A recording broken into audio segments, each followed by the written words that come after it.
Hello and welcome to Micro Live. Tonight, computer games. We look at some of the alternatives to zapping those space invaders. And word processors, what do they really offer to the absolute beginner?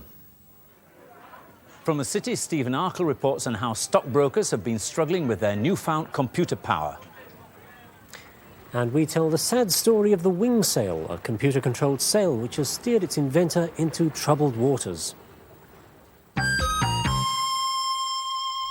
When you first look at game software, the impression you get is that every computer game is excitingly different. The packaging is great, it's glossy and grabby. Even the opening screens can look pretty inspiring. But when the game finally appears, you're usually hit by a sinking feeling of having seen it all before. That's because most games have developed from just a few classic themes. There's monster games like this one, where you run around bumping off critters or swallowing giant cherries. And there's the Space Invader theme, where you shoot at moving fleets of hostile aliens. Fairly boring. And then there's the more recent sports games. Well, sports games to me are perhaps the most appalling use of computers. Here it is. This is a decathlon. Well, doing a decathlon on a Commodore by wagging a joystick like this is really no substitute for going out and getting a spot of fresh air. Well, these sort of games might seem a bit of fun, but it's surprising how quickly even the most dedicated games addict gets bored with them. Many people find the answer in adventure games. They have a vast following and can present a real mental challenge. An adventure game puts you into a whole new world. It sets you a series of problems which you've got to solve in order to complete some quest. This one is called The Pawn. It's got some very neat graphics, as you see, and it can also cope with some rather complicated instructions. For example, here I told it, go north, take off wristband and wait. Well, it's behaved as if it understood every word of it. We showed a version of this on the Atari ST last series, but there are now versions for the Amiga and even for the humble Commodore 64. Well, a good adventure game would keep you busy for days on end, be warned. You'd probably need to draw a map of the locations, because the geography, not to mention the strategy, can get pretty mind-boggling. Unfortunately, though, there are also some really naff adventure games around. You'd have more fun doing your tax returns. So, before you buy, read the reviews, or better still, ask an addict. The computer games that exercise the mind are often derived from what were originally board games. For example, an inexpensive bit of software can now be a mean opponent at chess. Or, if you're a Scrabble freak, you can now keep in trim on your own. Believe it or not, this Spectrum version has actually got a vocabulary of 11,000 words. 11,000! That's about the same as the average adult. Despite that, when I put in the word stalk earlier this afternoon, it didn't understand what I meant. Queried it. Oh well. The machine will play the parts of several opponents, if you like. Well, up here we've got Mac and Leslie. They're not really playing this. I'm playing against the computer. And it has all the traditional features. For example, you can swap letters if you like, or you can juggle them about like this. It's quite nice. And there are blanks and so on. Now let's enter a word. What can we have? There's an X. I've got one, I think. I don't know if I'm allowed this on television before 9 o'clock, but what about SEX? Can I get away with that? It accepts it. It would score 18. Oh, yes, I'll definitely have that. Yes, please. Right. Word is accepted. Fair enough. OK. Well, if that doesn't excite you, you can always leave it playing on its own while you pop down the pub. And, of course, now there's Trivial Pursuit. It's been taken to new heights with new questions. Well, new trivial questions, that is. They now include graphics and sound, but you are expected to be honest. Well, let's press this button and off we go. See what we get. It's going to be a science question. Well, that might be a help. What are hardened mollusk secretions? Oh, my giddy aunt. I've no idea, but, OK, supposing I said they're a form of tea bag. I don't know. Pearls, did you get it right? Yes, I say, of course I did. And I win the point. Well, of course, it's really supposed to be played in a group. But I can't help thinking that this version would appeal to computer freaks rather more than Trivial Pursuit fanatics. Well, so much for board games. What about a creative arcade game? Is there such a thing? Yes, there is. This pinball construction set lets you design your own pinball machine. And you can even change things. Well, first of all, you play it like a conventional pinball, if you remember these things. Press the button and you score it, the things bounce around, and you can steer it around with the paddles. But if you get fed up with that one, you can change things. I'll move on to an options screen here. Now, what should we have? We'll move one of these items over. pop that about there, I think, and perhaps one of these wedge shapes. Pick it up, put it over there. Right, let's try that. Oh, but first, I think I'll change some of the laws of nature. We'll move on to that which is supposed to represent the globe, the real world, and we can change, well, gravity, if we like.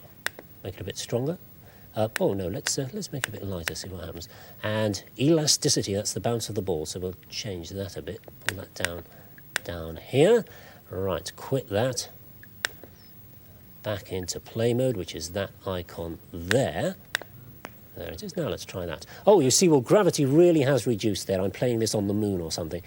Let's see if I can catch that ball next time it comes down. Ah, got it. Great stuff. And that'll bounce around, should score quite well. So, even the old home micro can run good... Oh, shut up, will you? That's enough. Fine, thanks. Even the old home micro can run good games, but the newer machines, which have got more memory, better graphics, and faster processing, can handle even smarter games. Have a look at this one, Marble Madness on the Amiga. Now, basically, this is a very simple game. All I've got to do is steer this marble around, up and down these ramps and over these surfaces here. So there's nothing special about that, but what does make this game special is these graphics. It takes a bit of a steady hand, but... got it there. Not too difficult, but the graphics are terrific, real arcade quality. So, if you've never played a computer game, don't dismiss them. There are games for all mentalities. It's just that the good games are hidden behind a mass of crude shoot-'em-ups.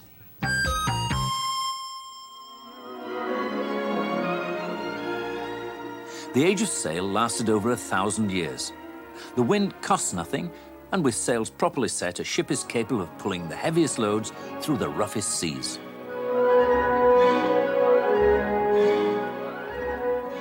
For 20 years, John Walker has relentlessly pursued the dream of restoring sails to cargo ships.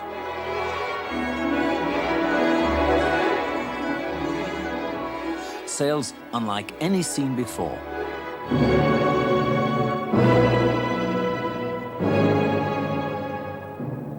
Finally, in June 1986, John fitted a ship with his first wing sail, a sail operated not by man, but by a computer. The ship, the Ashington, is diesel-powered. The intention is that the wing sail will cut her fuel consumption. Well, it's an experimental installation, but we're hoping for 10%, and a full installation with another wing sail on the forward end should produce over 20%. Seen from above, the wing sail is like 3 aircraft wings side-on, which can be rotated by small movements of a tail fin, rather like a weathercock. The 3 wing sections can be curved or feathered to give them the characteristics of a sail and thrust the ship forward. The critical factors are the rotation and feathering of the wing sails. These are decided by computer. The computer is housed in this box. From here, it can operate the sails by a system of hydraulic levers, which are connected back to the pumps in the computer housing. The computer knows from a vane and an anemometer on the wing sail both the wind angle and the wind speed. It also knows the angle of rotation of the wing sail from a sensor in the swiveling base. Walker used this model to convince skeptics that the wing sail would work. He emphasized its unique features, particularly the ability of the wings to curve either way to take advantage of the wind. And we've got the wind at the moment coming in from the side of the ship. And when the flaps are deflected like that, the wind is deflected so and produces a thrust in that direction. It's a completely automatic system, so nearly as we can make it. Obviously, the captain has to decide whether or not he wants the thing working at all, and he also is the only person who could decide whether he wants a head thrust or a stern thrust. But anything more than that, the computer does completely by itself. This circuit board contains the memory chip, called an EEPROM, which holds the program that controls the wing sail. The program was written by Frank Dale in a language called Forth. Frank is a bit of a Forth fanatic. Forth is a language designed by a control engineer to facilitate the programming of control systems. And it has a whole range of unique features that belong only to Forth. It's like no other language. Lots of disparagers call it a write-only language because you can't, they claim that once written, and you can't ever read it again, and, you know, a month later you don't know what you've written. But the beauty of Forth, it's extremely powerful, it's extremely compact. On this board, I've got a Forth interpreter, the Forth system, in a chip on there. I've got Forth on this system. I can write the program on these 3.5-inch discs, the source code. I can send it from this machine down the line to this machine where this interpreter compiles it into this chunk of memory. So the actual program that runs sits in this little square block, and there's the finished job. It goes onto the ship. If the ingenuity of the technologists were all that were needed to get the wing sail onto a ship, the wing sail would have sailed long ago. As it is, its main obstacle has always been economics, starting with the difficulty of getting investors to back an unconventional project. The trouble with innovative high technologies as far as city institutions are concerned is that there are no analysts, there's no form book, there's nothing to guide them, and so they feel terribly exposed. And so normally they tend to decide not to invest. The private investor who has brought us fundamentally as far as we've got has an entirely different attitude.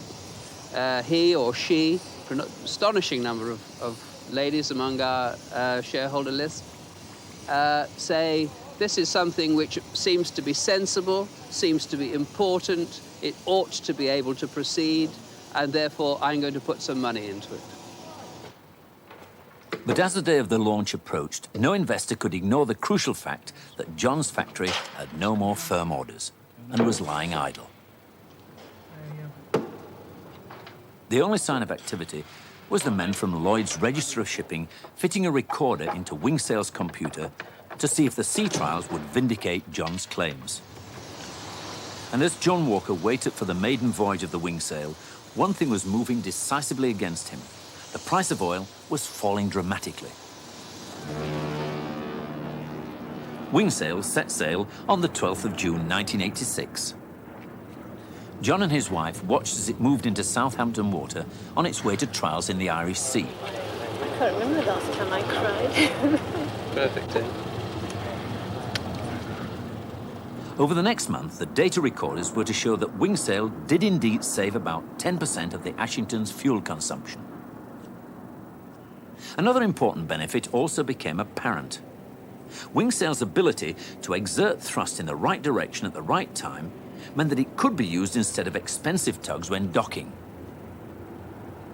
But in the end, the price of oil fell so far and so fast that no other shipowner considered the fuel saving offered by the Wingsail worth paying for. John received no more orders, and 2 months after these pictures were taken, his company failed.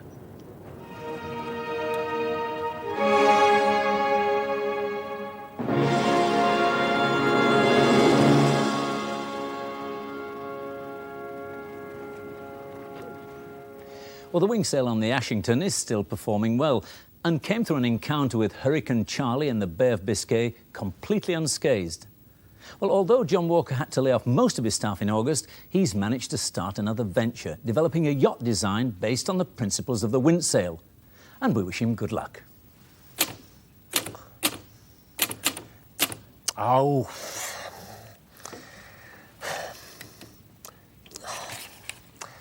The problem with a typewriter is, well, when you're trying to edit the text after it's been committed to paper.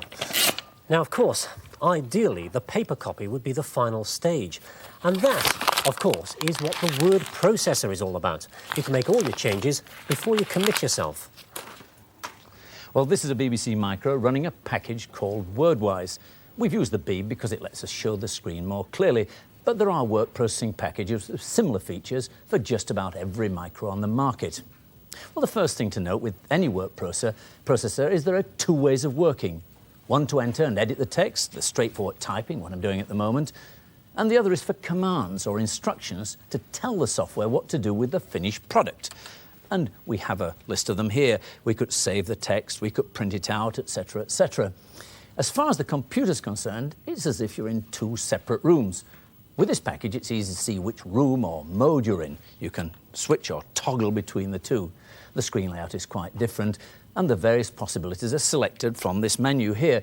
But with some word processors, you have to type those commands in.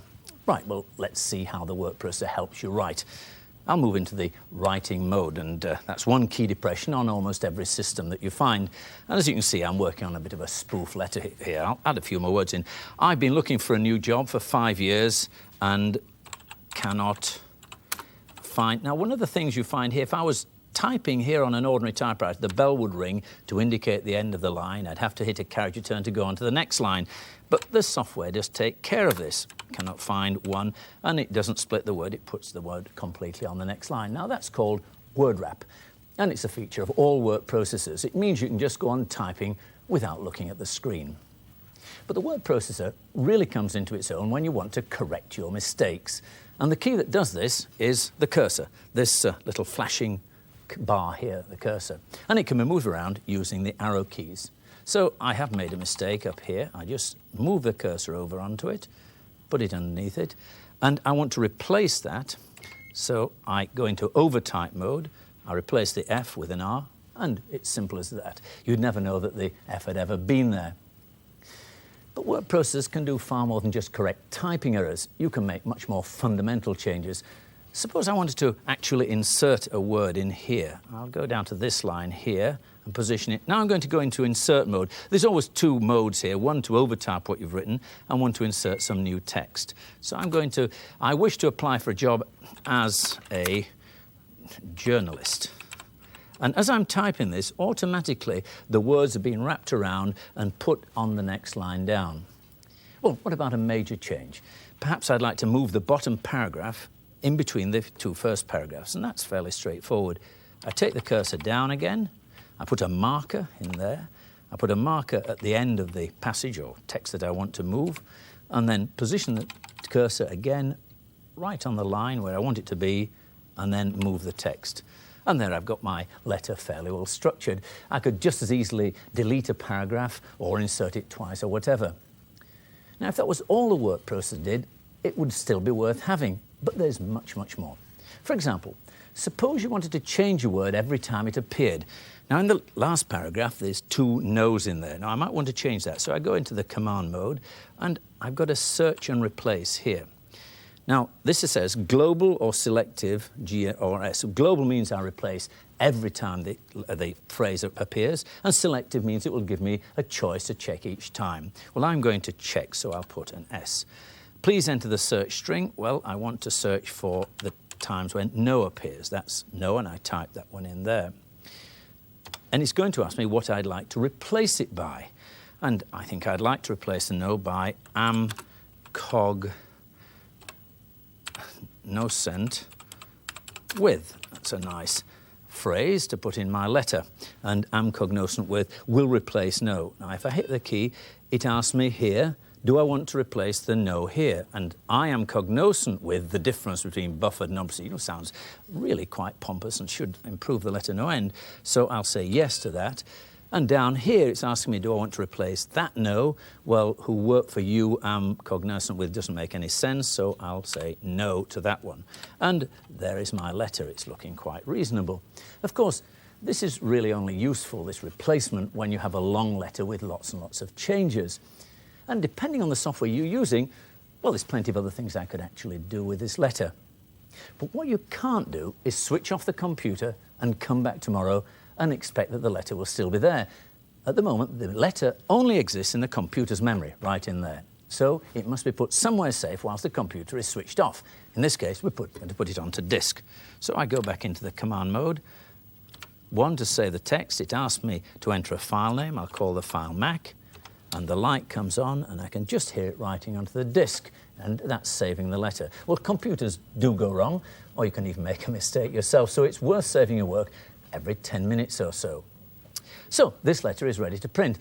To make it easier to read, The software gives us 40 characters or 40 letters to the line, but it prints out at 80, and we can see what it looks like by pressing one key. And there it is. Now we can see exactly what the letter really looks like. Of course, we could alter the width to anything we want before printing it out. Well, you can get used to the quirks of almost any word processing software, but what the finished letter looks like on paper depends on the sort of printer you buy. Basically, there are two sorts, daisy and dot. A daisy wheel contains a wheel like this, which has all the letters and the numbers on it. So it can give you perfect type. They're very reliable, these machines, and they're getting cheaper. This particular one, this Juki, costs about £250. But one problem can be this, the noise. It clatters quite unbearably. Well, I get shot of that, I think. That's all I can stand. And the other thing is they aren't really designed for pictures or graphs. So if you want a more versatile printer, then you'll need a dot matrix. Now, this type uses a series of dots to make up the letters. As you can see, the problem with this sort is the slightly speckled effect.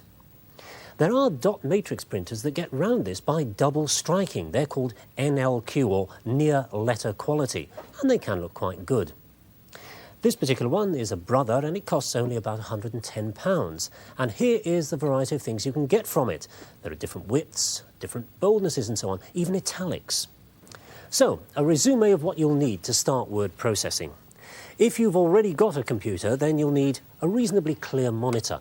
Well, a black and white one will cost upwards of about £80. You'll also need a disk system. This is quite an expensive setup here, but they start at about £100. You can just about get by with cassette, but it's terribly, terribly slow. Then you'll need a printer and, of course, the software itself. That's anything from about £5 to £100. Yes, it all adds up, but not to the prohibitive amount that it used to. And if you're starting with nothing, you could get a complete word processing system for as little as £400. Next week, we'll be looking at one of those cheap systems and the more professional word processing equipment with Lynn McTaggart of Which Computer magazine. This coming Monday, the 27th of October, is the day the city changes the way it's been trading shares for almost 200 years. The new stock exchange is fully electronic, and for 2 years now, the city has been pumping money into computer technology to be ready. Computer Journalist of the Year, Stephen Arkle, now reports on the city's greatest technology race. Stockbrokers need a constant flow of information to give them a competitive edge over other dealers in the stock market. Machines like this were the state of the art 100 years ago, when Excel installed the very first financial network here in the City of London. The rules of the game have altered very little since then. But from the 27th of October, all that will change radically, and so will the technology that goes with it. It's called the Big Bang. Hello, Weddles. They're not in 100 at the moment. The winners in this new order will have one thing in common, computer power. You dealing, Simon? You dealing, Burma? BP I'm doing here. I'll offer you 180 at 74. No, BP, I'm dealing with BP.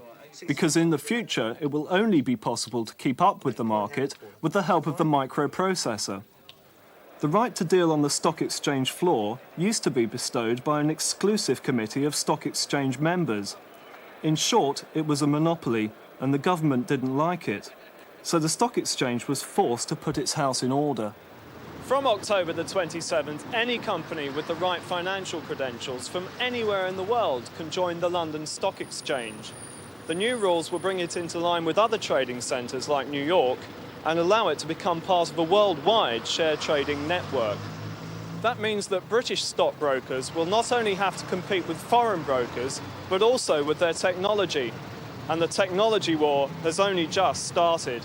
Across these two dealing floors, we have approximately 650 dealing desks.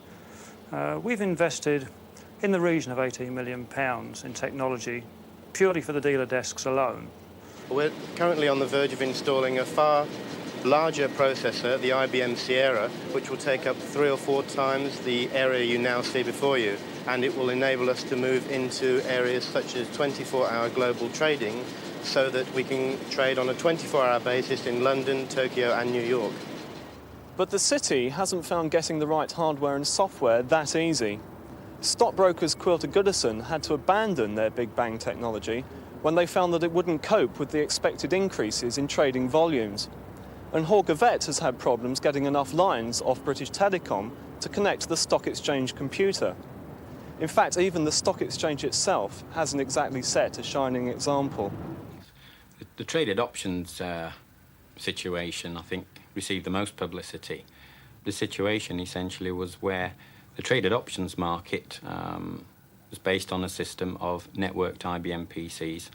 An additional PC was brought in to cope with increased volumes, and the testing procedures, I think, were found to be inadequate, such that when the fifth PC was connected to the network, the whole thing fell over. Whatever the problems, from the 27th of October, stockbrokers will be communicating with the stock exchange electronically. This is the basic technology they will need to do a day's work. Right in the middle, the voice communication system, push-button dialing, immediate contact to all dealers and clients through exchange lines, private wires.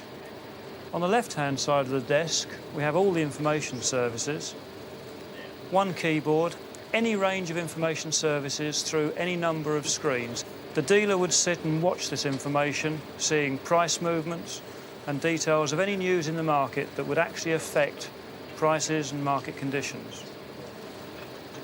On the right-hand side of the desk, as soon as the dealer has done a deal, he inputs that straight into the dealing system.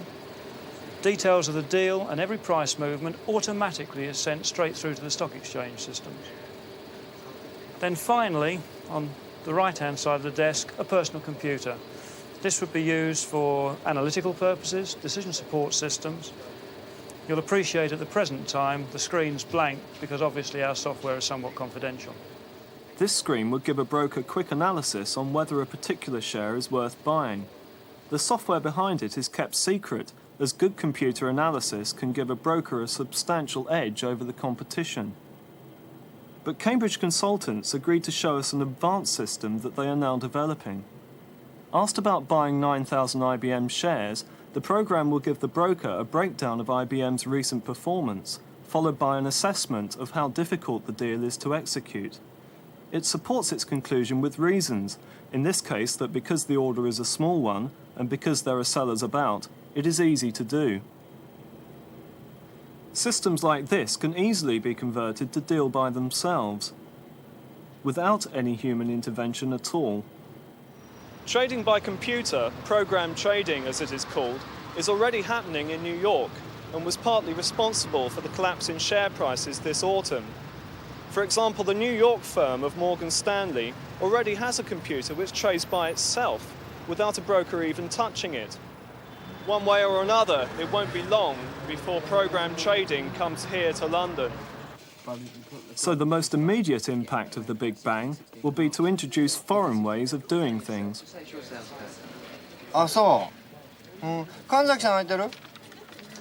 Japanese brokers Nomura are set to shake up the city by exposing it to the expertise of their sister company, NCC, the largest software house in Japan. With a communications network which circles the world, Nomura will be able to deal around the clock from Tokyo.